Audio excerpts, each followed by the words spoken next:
Wheel of Fortune, the wheel in the sky, giant chakra. It's orange.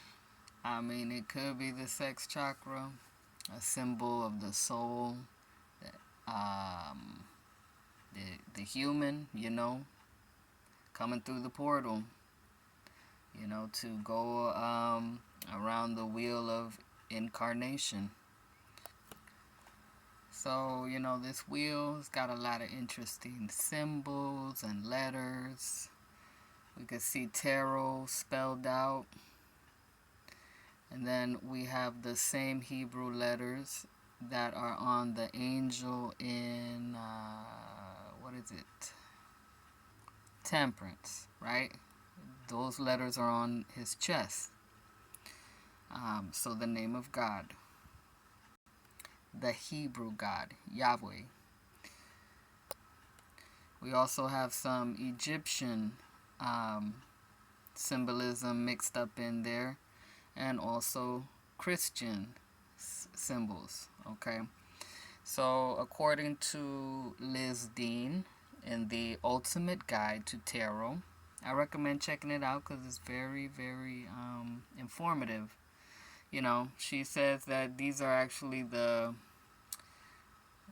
four disciples or the four gospels in the Bible, something like that. And that's why there's books, by these creatures. She says this is the god Anubis. So I'm gonna put that down, all right, and I'm just gonna do my own interpretation here.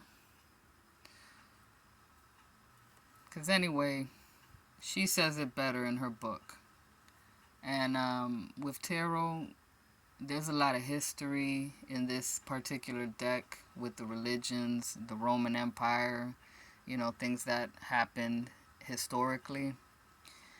But the beauty of tarot is that you can read it how you see it, how you feel about it, what you have learned in the spiritual world. So some people might say this is the wheel of samsara. That might be Buddhist, yoga, and well, anyways, like how life has cycles, to it, and we go through life, death, rebirth, not just these in the physical form, but throughout our lifetimes, we're birthed as babies, and then that old life ends as we become teenagers, and then adults, and then parents, and then elderly, grandparents, and so on. So to me, the Sphinx is a guardian of sacred places, and this could be the guardian of life itself. It's got the human, it's got the lion, could also represent like four main zodiacs. Like we have Aquarius, Scorpio, Leo, Taurus. We've got the serpent here. It's yellow, gold. That's a sign of alchemy. And so are these symbols here in the middle. That's for like certain chemical compounds that we find in the material world. So Anubis, he's the protector of the dead. The serpent is about the healing, the balance, transformation, transmutation. And all of this is also about knowledge, the knowledge that we obtain throughout our lifetime. So usually I say that clouds are like mystery or accumulation of certain elements, physically and metaphorically, But if you cloud watch, you might be able to see images in the clouds, and that can be a very nice experience. Watching the clouds float by, that could be therapeutic and peaceful. There's always that cartoon image of angels floating on clouds. in the afterlife. So imagination could be also the scribes, the student.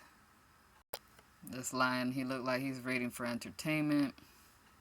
Lion is about courage, power, the sun, respect, strength, fire. And you have the mother energy of the bull or the cow, the bovine, the moon on the head, sort of like the high priestess. So grounded, wisdom, maybe the golden calf, that it said that the Hebrews, would make, and also the Egyptians. And there's God, the goddess Hathor. There's also in Greek mythology the Minotaur in the labyrinth. So the mind accented, intelligence. And we've got over here, which might be Scorpio. It also kind of looks like the mythological bird, the phoenix, the bird of fire. And that could, represent the life, death, and rebirth aspect. From the phoenix, it burns itself. When it gets old, it goes into ash, and then out of the ashes, it's reborn. Something like that. This angel here, that's the lady, the water bearer. It's like a crescent moon by her foot. So that also, the moon influences the ocean waves and the water within us. So again, it's like a mother energy, looking like, when they read us stories. So the teacher. This Sphinx, he's all blue, so he matches the color of the sky. Could be the power in the sky, the guardian of heaven. Or maybe the human being itself, the sovereign one, the pharaoh, and it's got the sword of justice, or the sword of truth, as it is blue. Archangel Michael, authority, protection. So no matter where you are on this wheel or what you're experiencing, it just goes around. What really matters is that you know that you are the one in the center. And when you were born, all of this was already in place. It was already going on. The wheel was already in motion. Could represent consciousness and how we are conscious of all of these influences in our lives. These could all be guardians, the four guardians, the four corners of the earth. But there's actually 7. So 7 guardians. Or wisdom keepers, our teachers, our experiences, the 4 directions of guidance, or the 8 directions, right? Because it's a circle, 360 degrees, longitude, latitude, maps, being able to wander and have freedom in that.